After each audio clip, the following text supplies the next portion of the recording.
culminates.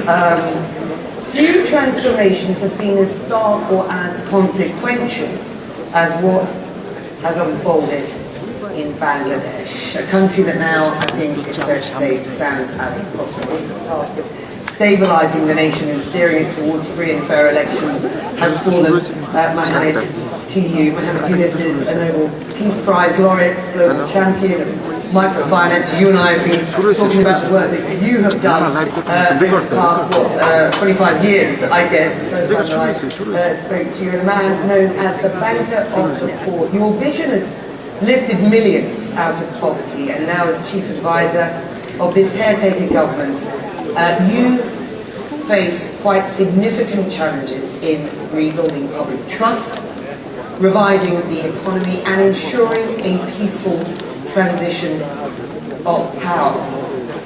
Any regrets in taking on this role? No regret, but it's a big task. I was not ready for that. That's not what I'm looking for. Good to see you, Becky, again. And I was concentrating on my work, as I did, on the issues, microcredit, social business, how to transform the economy completely, overhaul the things. In a way, it changes the perspective of the entire world. So while I was doing this, I was designing the Paris Olympic as a social business Olympic. So that is good for people, it's not just entertaining and so on. And they are very happy to work together to design that. So I was in Paris. I was called back from home that you come back home because this is something happened. You have to take the responsibility. Just something had happened. The students had hit the streets and they had demanded your return. Amazing. Students came up, offered their bodies and said, shoot us as many as you want, but we're not going away. You have to leave the country, you have to leave it to the people who deserve better. And so there's a tremendous outburst against the government. And the students won. There was Prime Minister, the previous Prime Minister, she left the country. At that point I was called to come in, take the responsibility. That's how I got involved with that. The ousting of former Prime Minister Sheikh Hasina, of course, has happened. And there is a palpable anger among the people over the Hasina regime, particularly after some pretty inflammatory remarks from her. Demonstrators just last week attacking her home, certainly the historic home of her father. How do you mitigate that anger in the short, medium and long term? And can you just talk about the challenges that you do face at present? The first challenge obviously is to bring law and order. Because the whole country was up in flames, to get her out of the country. So that they can take control of the country from her. Because it's a devastated country. She never held an election for 15, 16 years. She was ruling the country without election.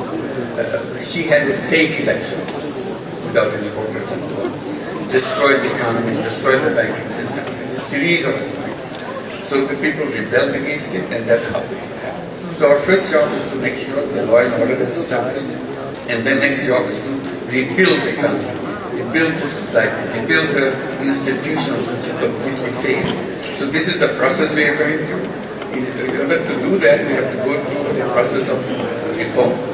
So we have created 15 different reforms commissions in law and order, police administration, and question of constitutional reform, question of election procedure reforms, and so on. So there are 15 of them. They are reporting back with suggestions, their recommendations, what needs to be done. So now we have what we call consensus building commission. So that we go to the political parties and so on, see which of the recommendations all agree, so that we take that as a charter and then implement that and hold an election. Election will be held as early as probably December of this year. Any intention to continue in a leadership position through those elections and beyond? You were called back for this. You said it wasn't a role that you were looking at. I still not the one to look at. I made it very clear. When my job is done, I hand over the responsibility to the elected government. I go back to what I enjoy doing most. This is what I've been doing in my life. I want to continue with it. Can you just explain the main economic challenges that Bangladesh faces at present? What have you identified? You talked about the progress, not least in announcing plans for elections to be held in late 2025 or early 2026. What are sort of fundamental issues that you need to work on with regard to the economy? When we have an earthquake, everything falls apart in Gaza. So after the earthquake, you try to take break visibility. This is our situation. Economy, society, administration, everything fell apart. So our job is to rebuild piece by piece. To give an example, the banking system. Banking system was completely collapsed. $16 billion were taken away from the banking system. Stolen from the banking system. In total, there are $17 billion per year which shifted away from Bangladesh by over-invoicing, under-invoicing, all kinds of corrupt practices and so on. So the banking system is on the verge of collapse, our economy is on the verge of collapse, and we have to rebuild those things. Our reserve situation fell to the deepest point, so we have to rebuild that on the economic side. And people have to continue with life so they can survive that. So economy is number one, and then with the institutions, schooling, education, and everything else. What progress has been made in these investigations? Has India responded to your request for extradition? I mean, what are you doing to address the need for national reconciliation amongst the people while ensuring justice for victims? One, I'm very happy, feel very relieved that the United Nations High Commissioner for Human Rights published just a report on Bangladesh, documenting everything I just said about the killing, about the disappearance of people, torture chambers, how students were shot by the police and army under the order of the Prime Minister. So they vividly recorded that. So we don't have to go and tell the public and the world that, look, we are saying that these are all fabricated. So we have a United Nations document on that. So that's a relief. We have to start rebuilding those faults that we have in the system so that it doesn't repeat that. So this is one of the things that we want to make sure. And the other things is broad international support that we got from everywhere. Everybody wanted to support that, to rebuild. We say we want to build a new Bangladesh. The old Bangladesh is completely corrupt. It's a corruption-ridden, billions of dollars taken away. We are trying to get this money back. It's a very complicated procedure. That support, Mohammed, was a lot to do with you being in this caretaker position, it has to be said. I've spoken to enough people around the world who have sort of backed you to try and get this job done. So you know, you should be applauded for the role that you have. In your book, A World of Three They are very Zeros, kind of them. Pay attention to my appeal to them. And it's the work that you and I have been talking about for years in microfinance, and the work that you've won a Nobel Peace Prize, an economy that serves, or better serves, human needs at present. I am totally convinced it's possible. It's possible because we want it. Each one of us want it. Since we want it, we have to bring it out from us to make it happen.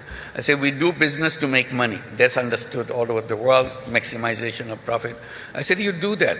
And then on the side you have the charity. You give away money. I said there's a third way. This was missing. So I wanted to install the third one. I call it social business. Business to solve human problems without any intention of making money. If you can give away money, I said, why don't you just invest? Make it as a business. Business to solve the problem, like healthcare problem. Healthcare problem can be done in a way, sustainable way, so that you are not doing this health business to make money, but to solve the problem of the people. I raised this question in Corona time, saying all the vaccines that are coming out, this should be done in pharmaceutical companies as a social business, so that you cover your cost, but people get it cheap. So if you want to maximize your profit even on the vaccine, then your attention is very different. You make billions of dollars, but many people die on the way. This is altruistic. Is it also slightly naive? It's not naive. People say, will people be interested in that? I said, of course they will be interested. And how come? I said, yes, making money may be happiness. Making other people happy is a super happiness. You do it, you feel happy. This happiness that is matters. It's not about something else. So I said, there's plenty of technology in the world, plenty of creative ideas in the world, but we're not using it for solving the problems of the people. All kinds of problems people suffer. So why don't you create businesses, like I mentioned, healthcare, education, technology, and many other things. Are you baking that into your economic vision, finally, for Bangladesh and new Bangladesh going forward? Gradually trying to set it up in the education system, so that in the education system we're trying to encourage young people, first decide what you want to be, then you learn in this. If you don't have what you want to be, then you become a job seeker, you work for somebody else. And that's the end of your story. It's an absolute pleasure. It's my pleasure. It's been a long time. It's always a pleasure being with you. Thank you very much indeed. Mohammed Yunus for you today. Thank you.